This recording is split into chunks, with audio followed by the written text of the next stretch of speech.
Oh hey, you've joined at a great time. We're viewing grands of Let's Make Moves from 2018. Some would consider it the first Smash Ultimate Major. Tweak Wario vs Dabuz Rosa and Palutena. What a time. But that time has passed. Almost 5 years in fact.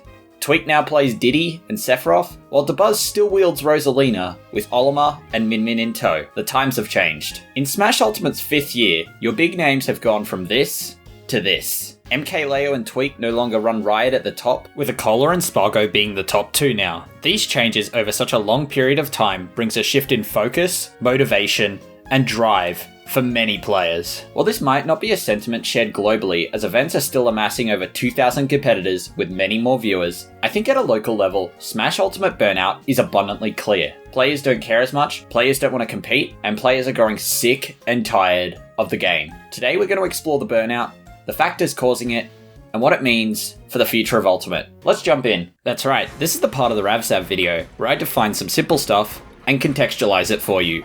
How expected of me. According to the APA Dictionary of Psychology, burnout is described as physical, emotional, or mental exhaustion accompanied by decreased motivation, lowered performance, and negative attitudes towards oneself and others. Yeah, we cite sources now.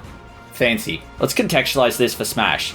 Burnout in Smash is a lack of motivation for the game, caused from exhaustion with numerous factors surrounding the game, or playing the game an excessive amount. This affects performance and general attitudes towards playing and involving oneself with the game. In the past, this hasn't been as much of a problem for Smash.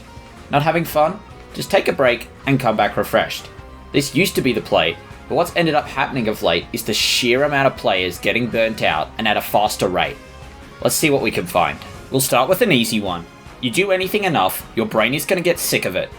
This one's pretty tame in terms of reasons for burnout, because it's essentially the most pure sense of burnout, doing one thing too much. It's pretty harmless because you can step back from the game, take a break, and start again once you're back. The best way to mitigate this is a bit of scheduling. Even if you're on the grind, you don't need to be attending everything or grinding combos and friendlies 7 to 8 hours a day. You can just play 1 to 2 hours a day and attend one event a week and be fine. You want to be able to balance out your life to avoid burnout. This is a big one. The meta has really evolved into a form some players would describe as, unpleasant. The days of Wolf, Palutena, Wario, Pichu, and Olimar have ended as Steve, Kazuya, Cloud, Sonic, and Game & Watch have taken the spotlight. It's understandable that this isn't fun for many players, as the Fighters Pass 2 meta has required players to accelerate their punish games faster than some playstyles and characters can keep up with. It's more likely than unlikely now to have a bracket run where one, if not more of these characters, will plague your run. It's easy to get demotivated. While there's not necessarily a simple fix for this, given the meta doesn't rapidly evolve and it's not a totally fun meta to be a part of, thinking of creative solutions to tackle these characters with your own offers an outlet to problem solve. Back to a more generalized problem. The ability to find something fresh in a game with no new content in almost 2 years is tricky. You're fighting the same people at locals, same characters, it's all homogenized. Some players are playing different characters to find some fun. Your brain doesn't like having to do the same thing over and over, so try to approach the game in a new way, or try new characters if too much of the same is happening for you locally or online. Change up who you use, who you're playing, or how you play. Do what you can to breathe fresh life into the game for you. The removal of 2 circuits was more of a motivational killer than it was to do with burnout.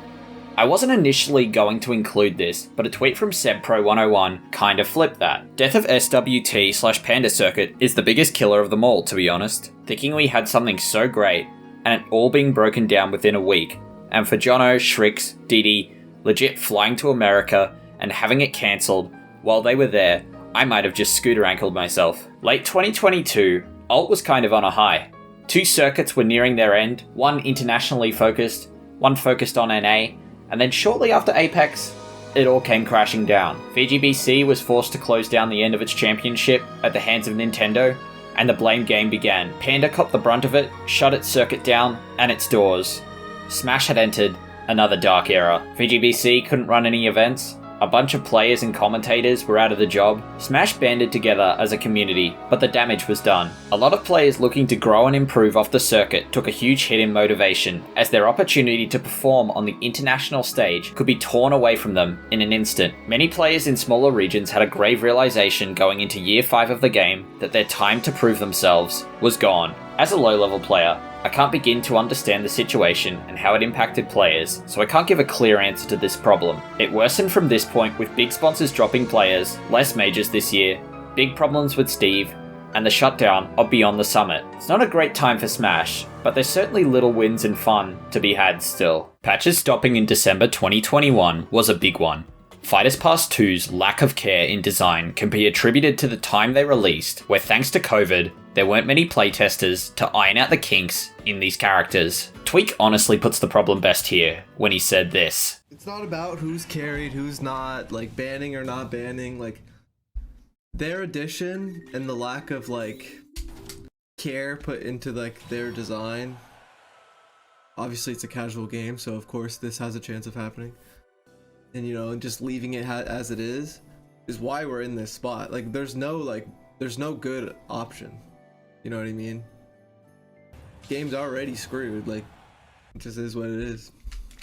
Just have fun with what you can. This could have been mitigated by patches as offline play was seen more and more, but what we got was patches stopping just 3 to 4 months after offline tournaments came back worldwide, something which had no negative impact whatsoever. I'm not saying we should have had active patches up until this day, but even a year more of patches would have kept the game fresher and prevented some characters surging ahead with very little stopping them. As much as I hate the entitlement patch culture created, you character bases know who you are. I think patches really were a way to keep the meta dynamic, and while lack of patches don't really have a solution, similar to the meta-changing problem, finding creative ways to tackle things that really should have been patched can create its own fun. I could talk about plateauing by defining it, or we could use something a bit more practical.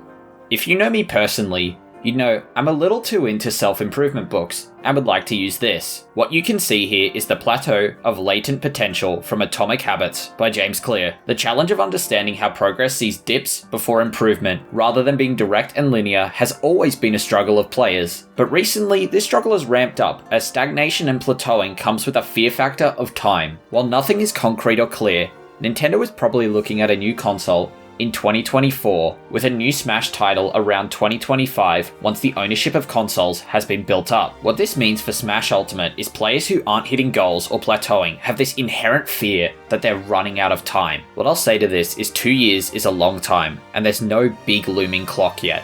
Yes, progression rates vary person to person based on motivation, resources available, reflection, effectiveness of practice, and implementation of advice.